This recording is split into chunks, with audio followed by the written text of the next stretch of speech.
Oi, gente. Eram vários os objetivos do ataque dos Estados Unidos à Venezuela. Mas um desses objetivos, que era tentar recuperar a popularidade do Trump, já deu errado. Já não conseguiu o seu objetivo. Recuperou muito pouca popularidade. Eu vou mostrar aqui para vocês os dados, mas mais do que isso, a importância da gente ter clareza que esse ano é um ano de enfrentamento da extrema-direita e que é muito importante no Brasil que a extrema-direita seja derrotada, né? Mas, enfim, trazer para vocês alguns detalhes, né? A desaprovação, né, a aprovação do governo Trump bateu recorde no segundo mandato, puxada por irritação dos eleitores com preços, o tarifaço, né? Ele chegou a estar com 41,2% de aprovação. A aprovação, aqui o azulzinho no gráfico, ele no início do mandato ali, ó, estava em 47%. Aí foi caindo. Chegou a cair para 38% e agora subiu só um pouquinho de 38%, 39% para 42%. A desaprovação continua em 56%. Mas eu vou explicar uma coisa para vocês. No início de uma operação militar, em geral, a aprovação de um presidente dos Estados Unidos sobe muito. E a aprovação da ação militar em si, em geral, é altíssima. Mas sabe quantos estadunidenses aprovam o ataque à Venezuela? Só 33%. Só 30%, 33% a 34% aprovam o sequestro do Maduro. Sabe quantos aprovavam o sequestro do Noriega? 80%. Eu vou repetir. 80% aprovavam o sequestro do Noriega. Agora, só... Eu vou mostrar aqui para vocês. Ó. Isso já tem protestos rolando lá nos Estados Unidos. Essa falta de popularidade é incomum.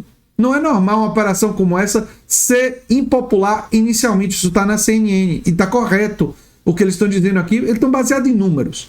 A missão de capturar, sequestrar Maduro tem muitas semelhanças com a operação de sequestrar o Manuel Noriega em 1989, início dos anos 90.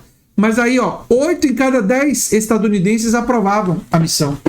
8 em cada 10. 80% de aprovação. Agora a aprovação está em 30%.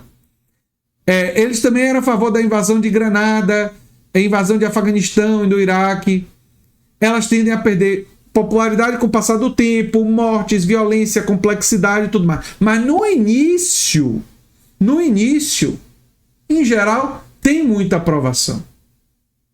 Essa aqui, ó, não está tendo. Só 33% apoiam. E você pode estar se perguntando, mas 33% é muita gente. De onde vem esses 33%? Basicamente dos republicanos trampistas. Quando você olha se a população apoia os Estados Unidos controlar a Venezuela, a maioria é contra. Né? Quando você olha coisas como o que é que os Estados Unidos usar a força militar para derrubar o presidente Maduro, 36% apoiam, 39% são contra. Ou seja, olha só essa diferença aqui. Usar de força militar para derrubar Maduro, só 36% são favoráveis. Na época do Noriega, 80% era a favor. Você tem ideia da diferença disso daí? Ele estava esperando, o Trump estava esperando que seria como foi na época do Noriega, que ele conseguiria um apoio maciço da população e ia recuperar a queda de popularidade por causa do tarifaço e por causa dos preços. Isso simplesmente não aconteceu. Não aconteceu. Ele saiu de 39% para 42%. Um aumento mínimo, quase que na margem de erro. Quase que na margem de erro da pesquisa. Ou seja, não funcionou para recuperar popularidade. Não funcionou. E estamos vendo protestos nos Estados Unidos. Agora, o que é que o mundo, o que é que outros países, né, que defendem a lei, direito internacional, que defendem a autonomia dos povos, o que é que eles podem fazer para que esses protestos aqui, ó, sejam maiores. Tenha mais gente nos Estados Unidos protestando e prejudicar as chances de Trump e do trumpismo nas eleições, porque ele não vai estar na eleição diretamente, mas vai ter eleição no Congresso nos Estados Unidos. E o Trump pode perder o equivalente à Câmara de Deputados e o Senado. E se ele perder, ele vai ter uma dificuldade muito grande de governar. Mas é claro que tem risco de eleições roubadas lá nos Estados Unidos, porque o Trump já deu sinais de que não vai respeitar o processo lá. É claro que a situação lá está muito tensa, mas o que é que esses países, como Brasil, China, entre outros, podem fazer? Nós podemos, e é isso que eu defendo, nós deveríamos ter uma política de todo produto que vem dos Estados Unidos ter a bandeirinha dos Estados Unidos estampada. Sabe para quê? Para a gente evitar comprar.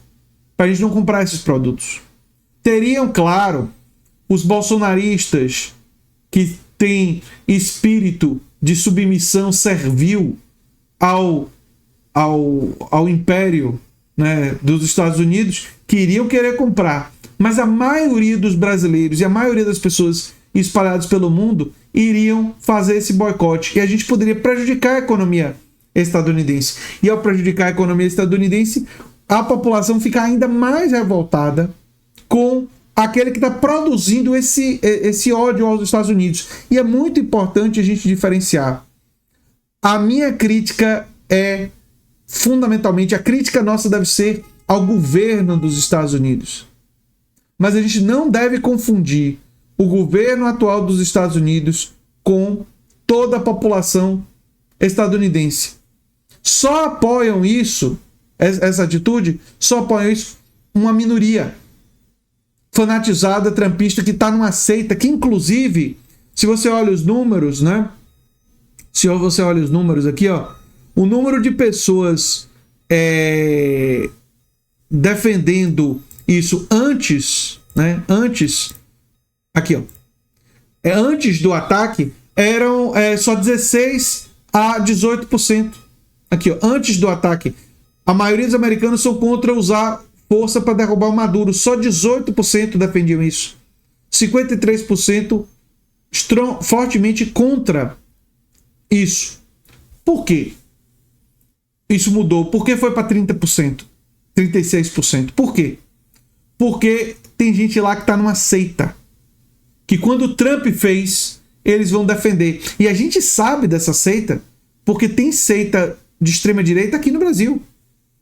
Tem gente que defende tudo que o bolsonarismo faz, por mais insano que seja. Ora, então a gente tem que ter clareza, gente, que estamos em um ano de combate, de enfrentamento ao neofascismo.